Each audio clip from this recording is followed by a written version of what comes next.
రాజు తెలిసింది, king James వాళ్ళ డాడీకి తెలిసి నిర్దాక్షిణ్యంగా 25 బైబిల్ పట్టుకున్నాడు. అప్పుడు వాళ్ళు మాకు విలియం టెండిల్ ఇచ్చాడన్నాడు. 5 మాత్రం తప్పించుకున్నాయి. 5 బైబిల్ ఏమో అవి దొరకలేదు. ఈ 5 మంది పట్టుకొని అప్పుడు 5 బైబిల్ మిస్ అయిపోయినాయి. ఈ విలియం టెండిల్ దొరికాడు. పట్టుకొని నడి వీధిలో ఆయన్ను ఆ 25 బైబిళ్ళు ఆయన చుట్టూ పేర్చి ఆయన తగలబెట్టారు.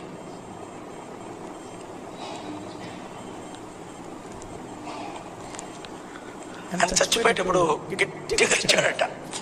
అదే చెప్పండి, ప్రభువా ఈ రాజు కళ్ళు తెరిపివా, O lord open the eyes of this England king అని చెప్పి కాలిపోయాడు. ఇది జరిగింది. దేవుడు ఆయన